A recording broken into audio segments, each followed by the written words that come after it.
point in time, we've worked with dozens of companies of all sizes, all in the early stage startup world. We have a lot of thoughts in terms of how a great pitch deck changes as you grow. In this episode, we're going to talk a little bit about how the pitch deck process and product varies depending on company stage. So one of the things you've probably heard us talk about is the concept of injecting emotion, logic, and credibility into your pitch deck, often coined as logos, pathos, and ethos.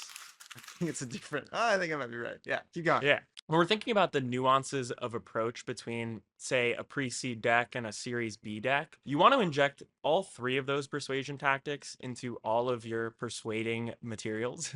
But when we think about the difference or the nuance between a pre-seed and a Series B deck, we often think about this as a sliding scale between emotion and logic. When you're super early and you're a pre-seed company, you often want to more so index on emotion because you don't have much to anchor to other than your vision and your passion and just your drive. As you get later stage and you've raised more capital and you've gotten customers, traction, enterprise logos, revenue, you're able to index more on that logic, and you need to index more on that logic to generate the credibility that you need to convince an investor to take a deeper look at your company.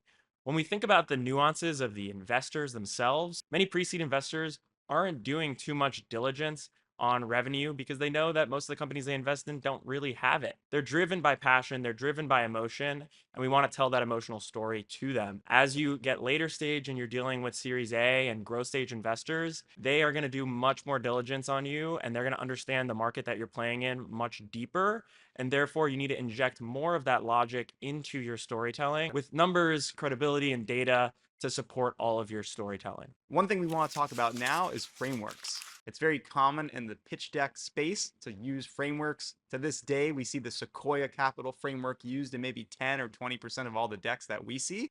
One thing that we think about in our own practice is as our companies get bigger, we throw out more and more of frameworks and work from first principles. With later stage decks, we will try more winding story tactics, newer story tactics.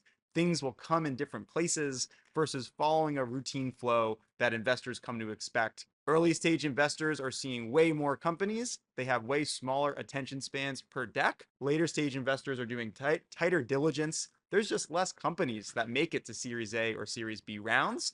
And because of that, the investors are more routinely spending minutes, if not longer, with each pitch and spending much longer outside of that in the diligence process.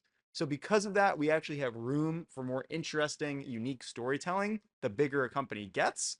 And while this isn't to say that you should be following a framework, slide by slide at the early stages, it is definitely more acceptable to have a deck that fits a pattern that will help you convey the right types of information in less amounts of time. Finally, we just want to talk about some universals, things that stay the same regardless of your company stage. The first is differentiation. If anyone else could have your pitch deck, it's probably not a good pitch deck. So no matter who we're working with, we want to make sure that the points being made, the order, everything feels unique to you. The next is design. So oftentimes early companies who maybe are following frameworks or listening to us and keep trying to keep their deck a bit shorter will actually skimp on design because they're just kind of trying to streamline the whole process. We don't think this is smart. Even if you're an early stage company, you should go for the moon with the deck that you're building. Try to make it look as great as possible, as readable as possible, because that is going to help it make it stand out. Many think that storytelling is more important at the early stage, and at the later stage, you're just indexing on revenue numbers and data and logic. Yes, at the early stage, when you have no revenue, all you have is your story. But as you get later stage, you have just more fodder, more ammo to tell a really strong story. And importantly, the bar is that much higher. Think about the power law. It's much harder to go from 10 million to 100 million or $1 billion in revenue. A lot of that requires really unique and distinct storytelling.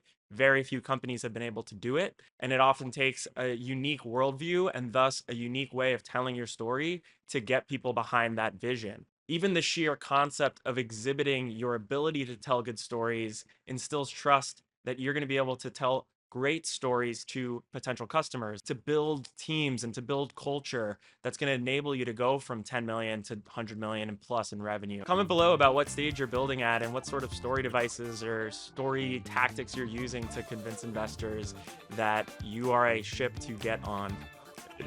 That your ship is worth boarding. That you are a rocket ship ready for launch.